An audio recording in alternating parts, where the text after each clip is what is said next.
Saudara, langkah atau quick win apa yang akan dilakukan PPATK dalam pemberantasan judol? Kompas Bisnis tanya langsung ke Danang Trihartono, Deputi Bidang Analisis dan Pemeriksaan Pusat Pelaporan dan Analisis Transaksi Keuangan. Selamat pagi Pak Danang. Terima kasih Pak sudah bergabung di dialog Kompas Bisnis Sapa Indonesia pagi hari ini. Ya, ini pertama Pak, jalur pemblokiran rekening yang lagi viral beberapa hari ini. Jadi tahun 2004 PPATK memblokir 28.000 akun di perbankan yang berasal dari jual beli rekening, kemudian dipakai untuk deposit judol. Penelusurannya bagaimana, yang bisa dijelaskan soal jual beli rekening ini, dan juga ini melibatkan siapa saja Pak?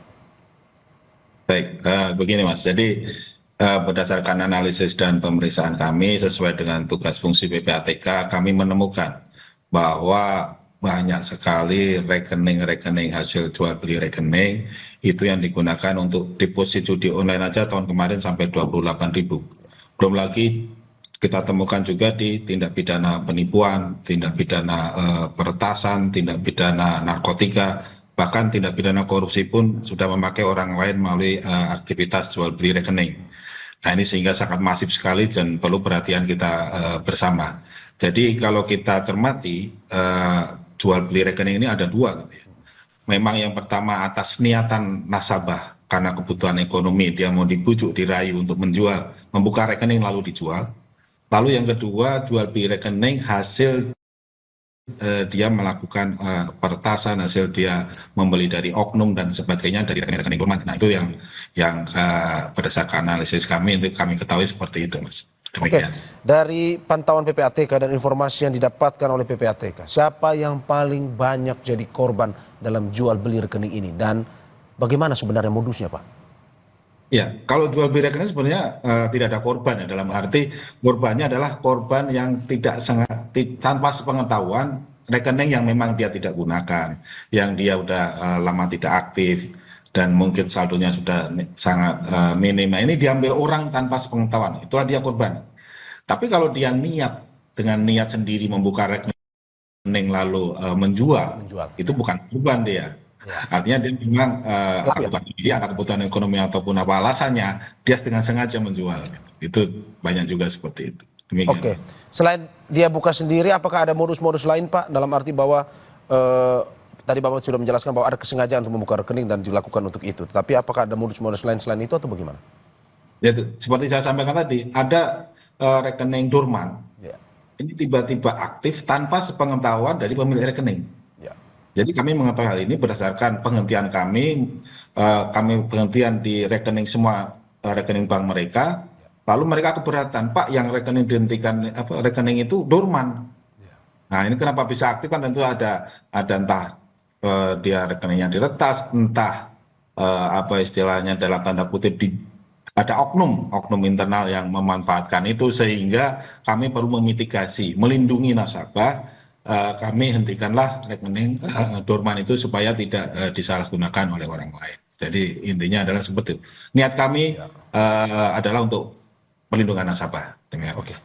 Menarik terkait dengan istilah rekening dorman ini Pak. Ada juga kebingungan di kalangan masyarakat terkait dengan istilah tersebut. Ini maksudnya dari rekening dorman ini adalah yang tidak aktif atau memang yang sudah lama tidak digunakan sehingga bisa diblokir, atau bagaimana penjelasannya seperti apa? Jadi rekening dorman itu adalah rekening yang non-aktif, rekening yang tidak digunakan, atau rekening yang sudah lama tidak ada transaksinya, itulah dorman. Nah, ini kenapa kami hentikan? Ya. Secara esensi tanpa kami hentikan pun mereka tidak bisa transaksi, karena memang untuk transaksi dia harus melakukan reaktivasi ke perbankan dengan melakukan CDD ulang. Di cross check kembali apakah identitas yang terdata di bank sama dengan orang yang datang tersebut, sehingga matching memang rekening itu milik dia gitu. Itulah aktivasi rekening dorman. Dengan kami hentikan, maka secara tidak langsung kami memaksa bank untuk memberitahu nasabah-nasabah tersebut untuk kembali mereaktivasi. Artinya kembali ke data ke perbankan, dilihat lagi datanya seperti apa, apakah matching atau ternyata memang rekeningnya itu udah dikuasai orang lain, sehingga itu istilahnya digunakan untuk tindak pidana gitu. Jadi clear nanti gitu. Oke, berarti bukan untuk non-aktif selamanya, tapi bisa direaktivasi kembali Pak ya? Diaktifkan kembali. Iya, jadi hak nasabah tidak hilang sedikit pun. Ya. Ya, Termasuk jadi dengan cuma jumlah uang yang sebelumnya ada di rekening tersebut juga, Pak? oh iya, ya, kalau haknya nasabah tentu tidak akan hilang. Dan sekali lagi Mas, ada impact yang lain. Misalnya, dengan kami hentikan ini ternyata dulu misalnya sudah ada suami atau istri meninggal, mempunyai rekening tanpa sepengetahuan istri atau suaminya, dengan kami hentikan ini ada notifikasi ke keluarga loh, ternyata suami saya ternyata mempunyai rekening di bank tersebut sehingga bisa diurus oleh ahli warisnya. Oke. Demikian. Tadi kan rekening dorman, Pak. Tapi kalau rekening aktif, seberapa banyak dari data PPATK yang terpapar judol? Dan berapa isi rekening terbesar yang ditemukan oleh PPATK ini, Pak?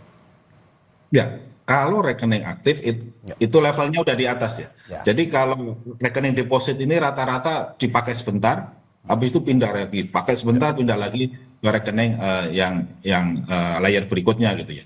Nah dari analisis kami, rekening yang aktif itu rata-rata udah di layer yang apa istilahnya layer keempat, kelima, keenam, ketujuh gitu ya. Nah, memang setelah kami hentikan di layer-layer tersebut, memang saldonya masih relatif besar dibandingkan rekening deposit ya. Itu ada yang ratusan miliar dan sebagainya. Oke. Berarti sampai ratusan miliar ya, jumlahnya cukup lumayan fantastis ya, Pak ya? Secara Ya, total secara yang total. dari Oke. rekening.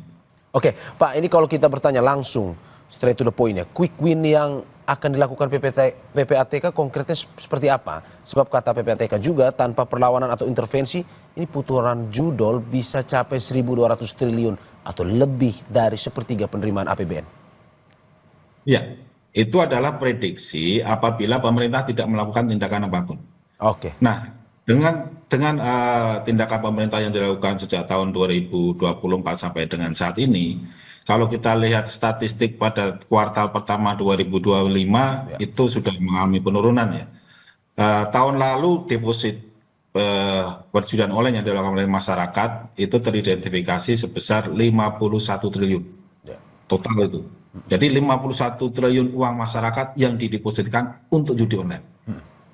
Nah, katakanlah untuk operasional mereka 20%. ya, Berarti sekitar 40 triliun 40 itulah triliun. uang yang dinikmati oleh bandar dan jaringannya. Ya, Nah, kami lihat lagi itu cukup besar sekali sehingga pemerintah melakukan tindakan dengan berbagai macam cara.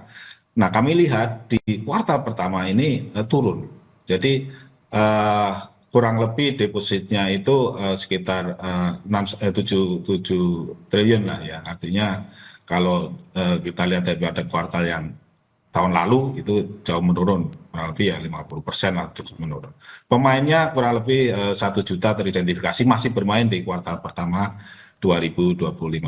Jadi dengan tindakan pemerintah tahun 2024 sampai dengan saat ini cukup menekan jaringan maupun menekan para pemain karena kita dilihat dari sisi pencegahannya kita bekerja, dari segi pemberantasannya kita juga bekerja sehingga kolaboratif yang sangat baik di antar institusi di pemerintah ini dapat menekan perjudian online dan kami harapkan akan terus menekan ke depannya. Demikian Mas. oke. Terakhir dan juga yang menarik tadi, Bapak sudah menyinggung terkait dengan bandar. Hingga saat ini apakah PPATK juga berhasil menelusuri aliran dana hingga ke bandar judol kakap, bahkan yang alirannya ke luar negeri, Pak? Nah, jadi mereka ini berdasarkan pola transaksinya apabila sudah teridentifikasi, mereka akan berpindah dengan pola transaksi yang lain. Nah, hampir sebagian besar itu mereka putus transaksinya melalui aset kripto. Nah, inilah yang tentu tantangan kita bersama bagaimana aset kripto yang di luar negeri ini juga membantu kami mengidentifikasi siapa beneficial owner dari pemilik aset kripto tersebut. Sehingga kami berkolaborasi dengan negara-negara lain untuk meminta data transaksi-transaksi aset kripto tersebut. Itu pemindahan pertama karena memang kami identifikasi tahun lalu aja pemindahan dana hasil judi online melalui aset kripto itu mencapai 28 triliun rupiah. Nah, ini angka yang cukup besar sehingga perlu perhatian khusus terkait aset kripto. Selain itu juga ditukar falas dan dibawa ke luar negeri. Demikian, Mas.